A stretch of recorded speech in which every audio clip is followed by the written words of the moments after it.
দর্শক, শেষ পর্যন্ত অবস্থা দৃষ্টে মনে হচ্ছে ঐকমত্য কমিশন সরকারকে যে বেকায়দায় ফেলেছে, রাজনৈতিক অস্থিরতা তৈরি করেছে এবং রাজনীতিতে একেবারে পরিষ্কার একটা সংঘাতের পরিস্থিতি তৈরি হয়েছে, সেই পরিস্থিতি সামাল দেওয়ার জন্য এবং আইন সমুন্নত রাখার জন্য, সংবিধান সমুন্নত রাখার জন্য সরকার শেষ পর্যন্ত সাংবিধানিক পথেই হাঁটতে চলেছে।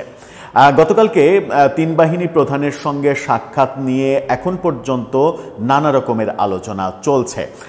দেশে বিদেশে থেকে বিভিন্ন বিশ্লেষক, ইউটিউবার বিভিন্নভাবে সেটাকে ব্যাখ্যা করার চেষ্টা করছেন। অনেকে আবার এটাও বলার চেষ্টা করছেন যে আমেরিকা থেকে নাকি ওহী এসেছে, সেই ওহী নিয়ে আলোচনা হয়েছে।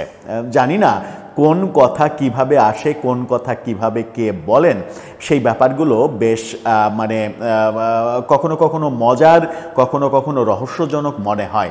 এরই মাঝে গতকালকেই আমরা বলেছিলাম যে ভারতীয় গণমাধ্যম নর্থ ইস্ট নিউজ নিশ্চিত করেছে যে সেনাপ্রধান তার ওমরা সফর বাতিল করেছেন এই জরুরি পরিস্থিতিতে। গুঞ্জন রয়েছে 6 নভেম্বর থেকে মহামান্য রাষ্ট্রপতি 4 দিনের যে পাবনা সফরের প্ল্যান, সেই প্ল্যানটাও স্থগিত করতে পারেন যে জরুরি অবস্থা তৈরি হয়েছে। এরই মাঝে একটা কথা উড়ো ভাষায় শোনা যাচ্ছে যে 15ই নভেম্বরের মধ্যে যদি রাজনৈতিক এই জটিলতা নিরসন করা সম্ভব না হয়, তাহলে প্রফেসর ইউনূস পদত্যাগের সিদ্ধান্ত নিয়ে ফেলতে পারেন, এরকম আলোচনাও চতুর্দিকে রয়েছে। এবং গতকালকের মিটিংয়ে সেনাপ্রধান এরকমটাও বলেছেন যে 15 তারিখের মধ্যে এই সমস্যার সমাধান এবং সেটা সাংবিধানিক ওয়েতে করতে হবে, এরকম আলোচনা চতুর্দিকে আমরা শুনছি।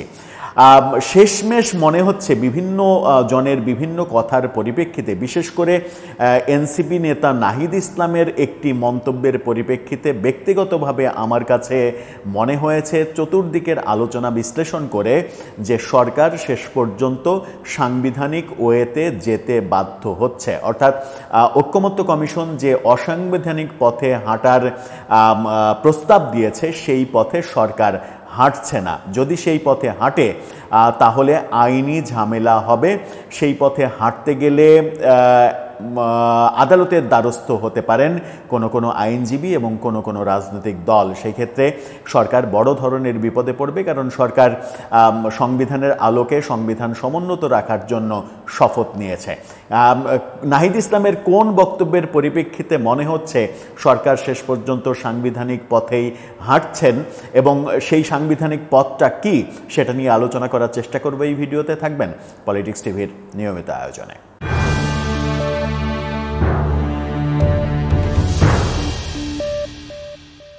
দর্শক, বলছিলাম সরকার শেষ পর্যন্ত বোধহয় সাংবিধানিক পথেই হাঁটতে চলেছে।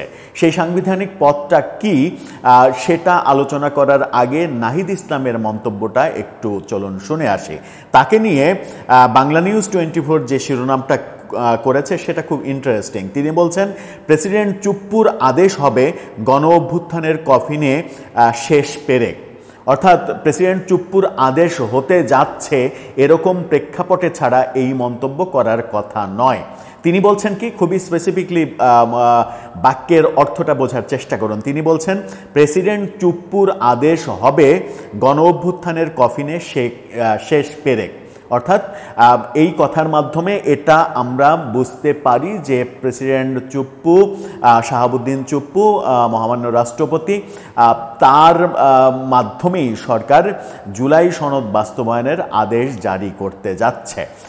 সাংবিধানিক যে আদেশ, সেই সাংবিধানিক আদেশ জামাত এবং এনসিপির পক্ষ থেকে চাওয়া হয়েছে এবং ঐকমত্য কমিশন থেকেও এই অসাংবিধানিক ব্যাপারটা চাওয়া হয়েছে, প্রস্তাব দেওয়া হয়েছে যে সরকার প্রধান হিসেবে প্রফেসর ইউনূস এই সাংবিধানিক আদেশ জারি করবেন। কিন্তু সংবিধান সেটা পারমিট করে না।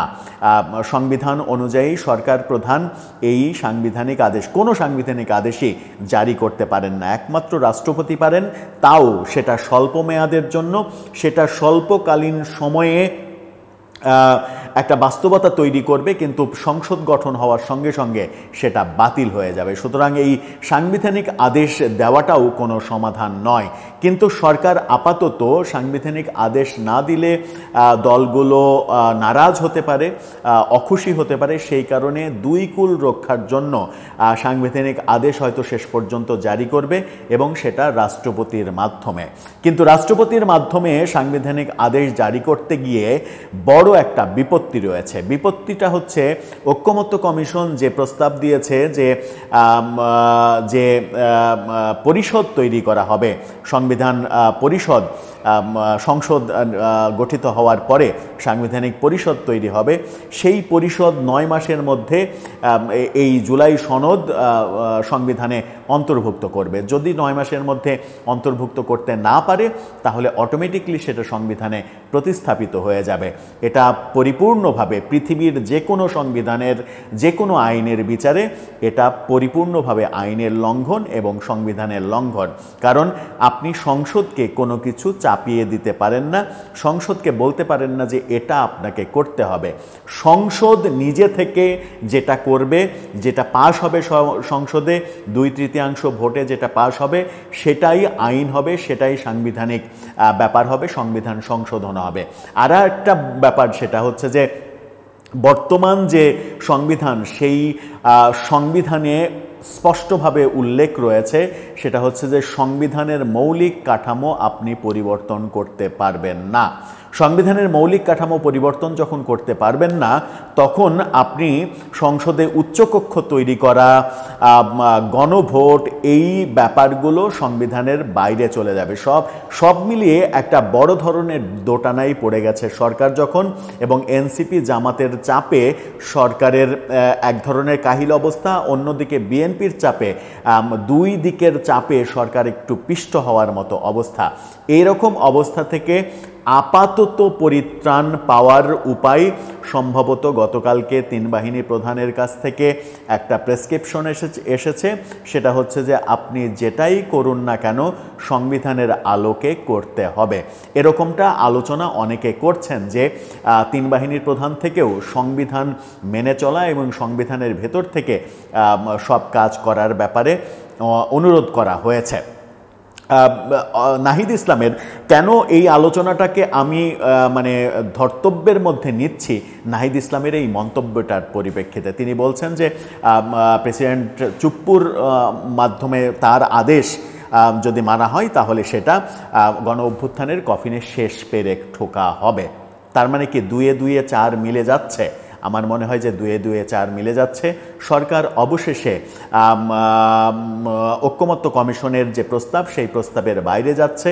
270 দিনের মধ্যে অটোমেটিক সংবিধানে অন্তর্ভুক্ত হবে এই ব্যাপারটাও সম্ভবত বাদ যাচ্ছে এবং মহামান্য রাষ্ট্রপতি সাংবিধানিক আদেশ জারি করতে চলেছেন। তাই কি হচ্ছে? আপনারও কি তাই মনে হয়? জানিয়ে লিখতে পারেন আমাদের কমেন্ট বক্সে।